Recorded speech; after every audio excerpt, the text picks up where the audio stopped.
And it's just basketball. At the end of the day, it's just basketball. You know, there's no turn it on here, turn it off here. It's just 110% at all times. So, you know, if I burn out, I burn out. Pierce had it poked away, stolen by Jordan. Lojas down on the floor. It's loose to Humphries. 4 to shoot. Humphries 3. You like the idea. Jordan coming up with the steal. Oh, look at that. The 40-year-old dives to the hardwood. To have a long career, that's the goal, to be in the league for 20 years. I tell you, that's the goal. You know, it's all about winning championships and winning. Hello? You play to win the game. You don't play to just play it. Kevin Durant just said something on LeBron's podcast that crossed the line nobody expected. And LeBron, he sat there laughing like it was the funniest thing he'd ever heard. They thought they could take shots at Michael Jordan's legacy and nobody would notice. They thought wrong, because what happened next exposed everything. The backlash was immediate. Former teammates went off, fans erupted, and Jordan's legacy responded in the only way it needed to, with cold, hard facts that made LeBron and Durant look foolish. It all went down on Mind the Game, the podcast LeBron James hosts with JJ Redick. Kevin Durant was the guest, along with Steve Nash. The show was supposed to be real basketball talk from real players. Instead, it turned into something else entirely. A gossip session where two of the biggest names in modern basketball sat around taking subtle shots at the greatest player who ever lived. And they did it with smiles on their faces, thinking they were being clever. Yeah, I'm 10, 12 years in, I got 4 MVPs, 4 championships. Like, but do I still want to do this shit? You know what I'm saying? You know how hard it is. Some people say, I want to go play baseball.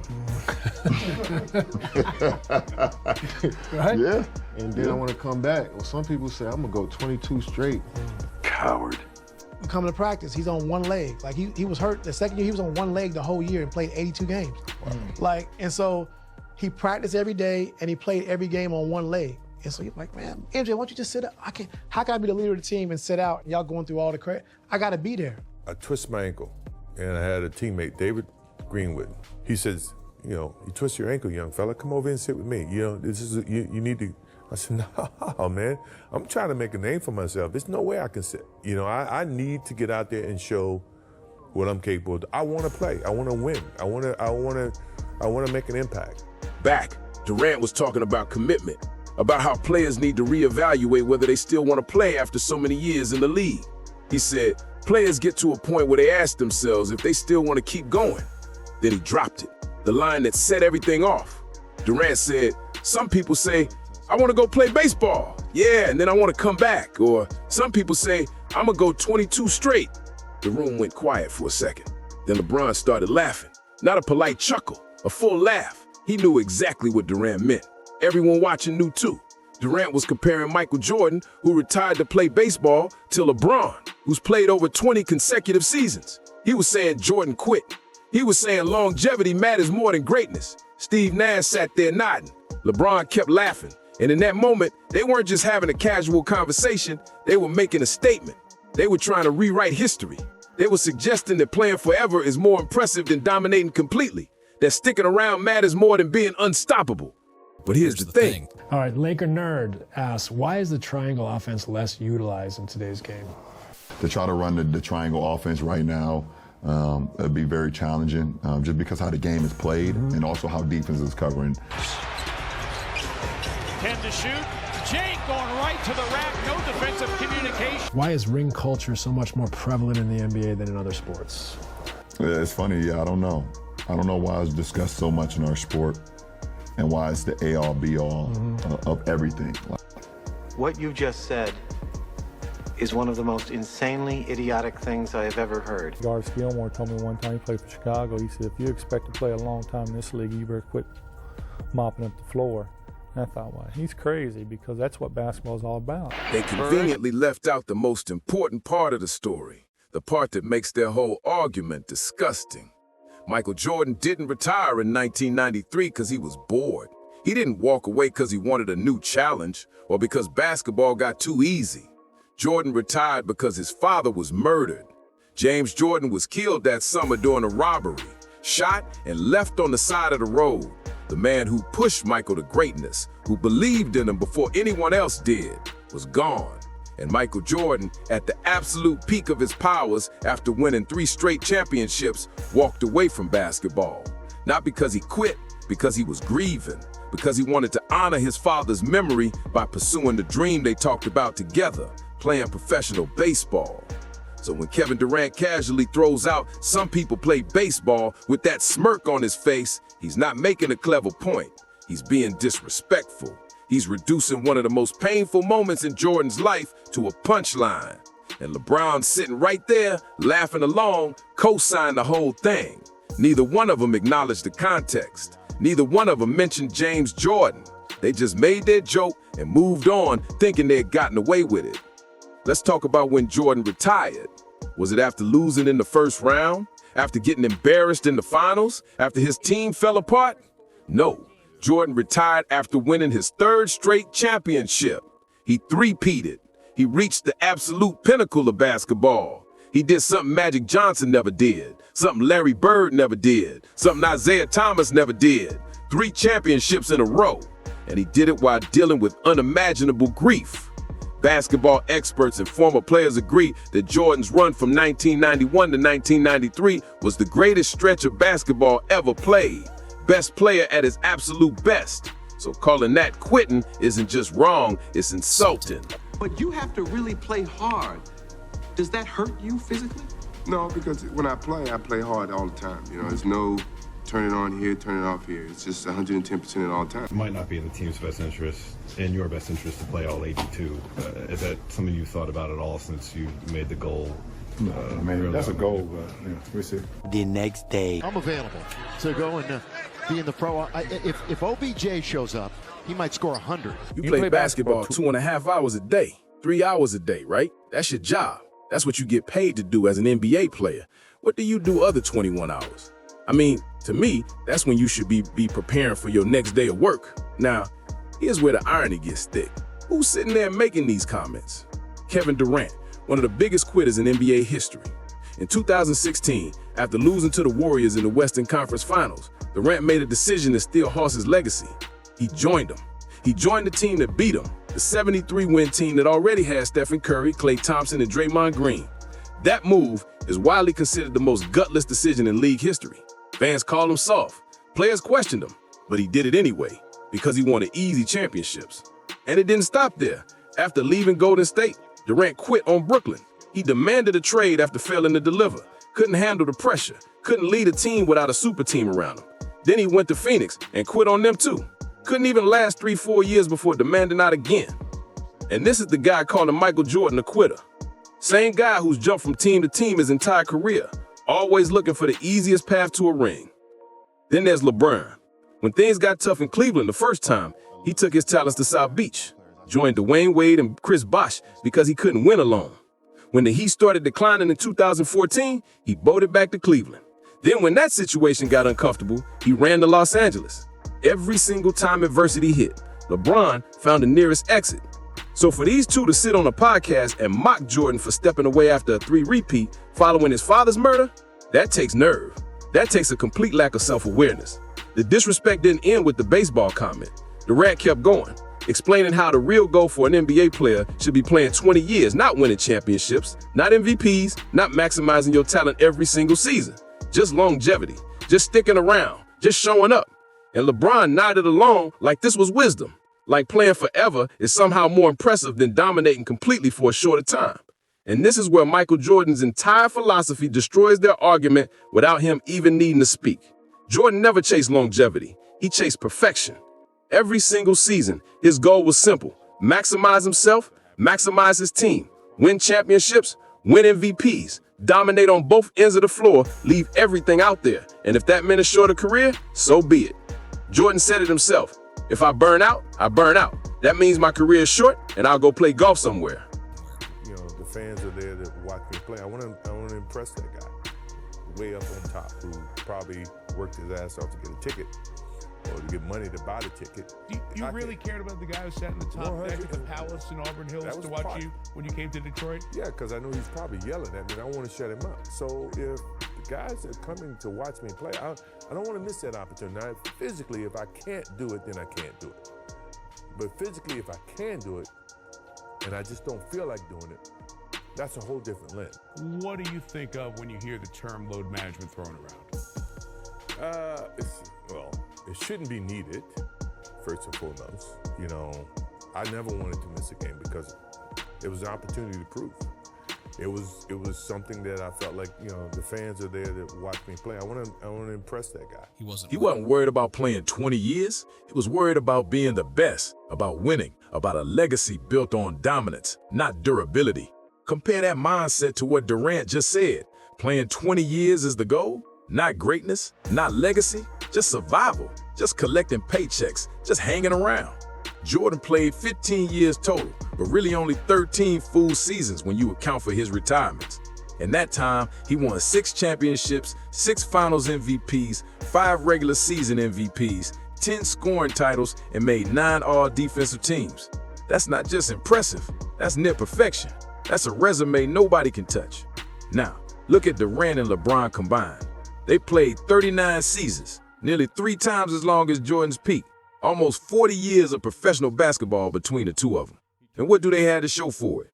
6 championships total, 5 regular season MVPs, 6 finals MVPs, 5 scoring titles, 5 all-defensive selections combined.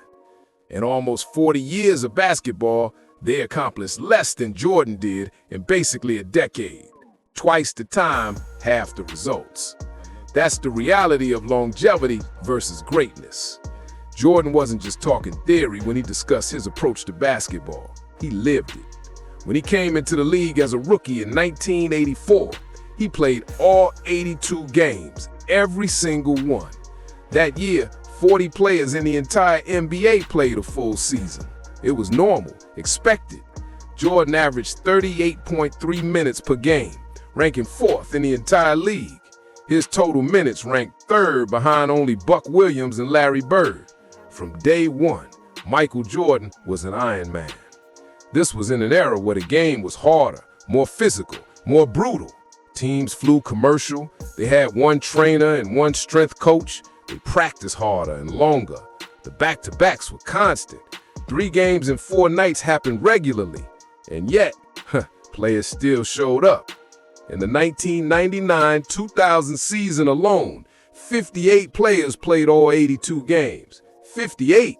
That's more than half the league showing up every single night, giving fans what they paid for. Compare that to today. In 2022, the fewest players in NBA history played a full season. Then 2023 broke that record. Then 2024. Then 2025.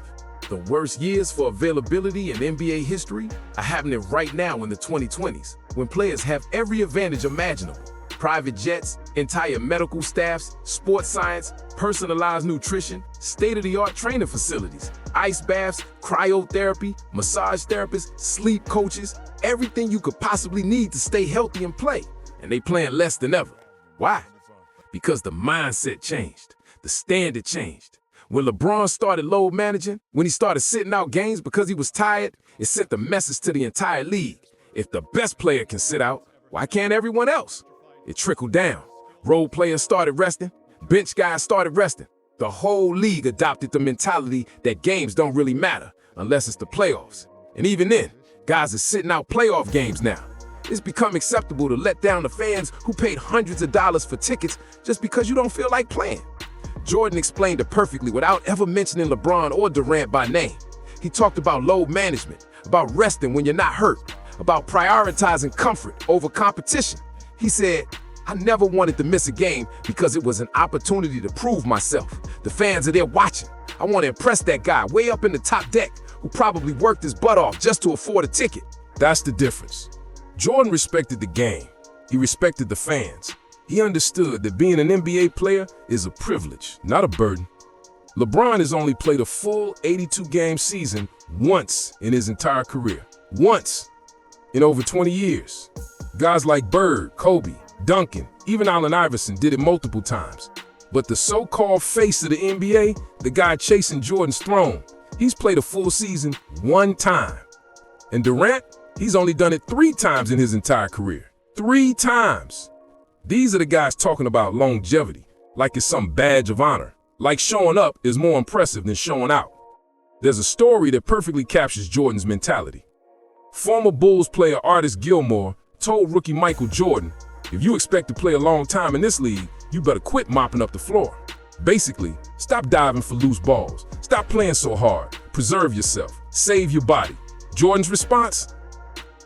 What? He's crazy. That's what basketball is all about. Jordan didn't care about playing a long time. He cared about playing the right way, giving everything, competing at the highest level every single night. Jordan and Larry Bird both played under 15 full seasons. Why? Because they left everything on the floor every single night, diving for balls, playing lockdown defense, doing whatever it took to win. They didn't pace themselves. They didn't think about year 20. They thought about that night's game and that year's championship. They understood that greatness is about intensity, not longevity, about quality, not quantity. And their legacies reflect that. Nobody questions Bird's greatness because he only played 13 seasons. Nobody questions Jordan's greatness because he retired multiple times. They question everyone else who played longer and accomplished less. When the Mind the Game episode dropped, the backlash was immediate. Fans weren't having it. Former players weren't having it. And Jordan's former teammates definitely weren't having it. Stacey King, who won 3 championships with Jordan in Chicago, went off. He sarcastically called the podcast "Cry Me a River" and tore into LeBron and Durant for constantly trying to convince people of their greatness. King said, "Great players don't have to tell people they're great. You let fans do that. You let people debate it on talk radio and podcasts. Players don't have to do that. We all know you're great. You don't have to tell us. When you start going around trumpeting that you're great and pointing out what separates you from everyone else, that's a problem. That's why I call it the Cry Me a River podcast, because you're just crying and moaning about what they said." He didn't stop there. King called out Durant's longevity argument, pointing out the massive hypocrisy. Kevin Durant was talking about how longevity is more important than rings, saying being in the league for 20 plus years shows dedication and hard work, but he failed to mention the load management and the fact that in his entire career, he's only played 82 games 3 times, and LeBron, he's only done it once. King also went out to Durant's playoff failure since leaving Golden State, saying KD hasn't proven he can win without Steph Curry. The Brooklyn run failure, the Phoenix run failure. All that talent, all those years, and nothing to show for it without a super team. Social media erupted too. One fan posted, "Some people's father get murdered and go play baseball.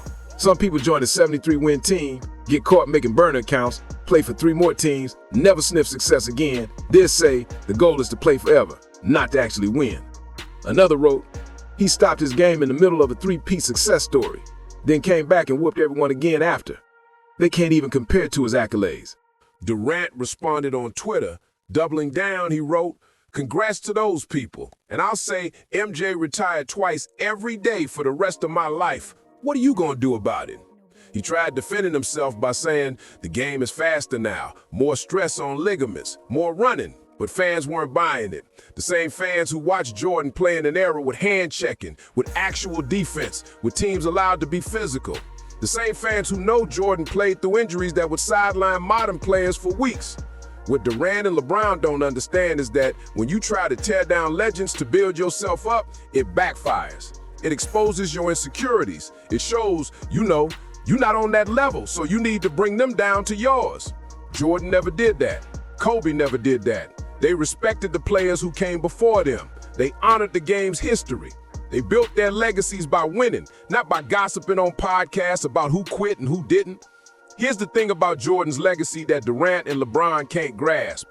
It doesn't need defending. It defends itself.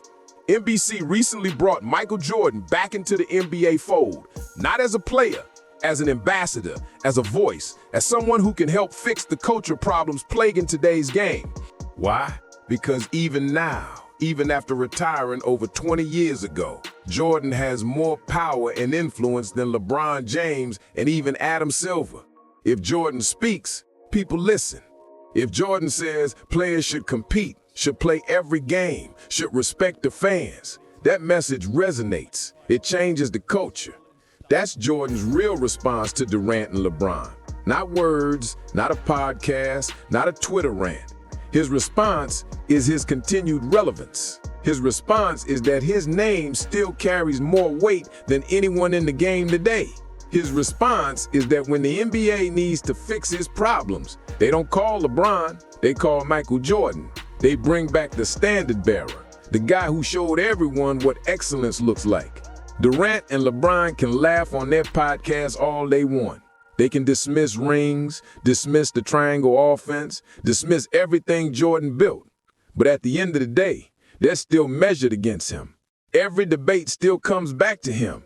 Every all-time list still has him at the top.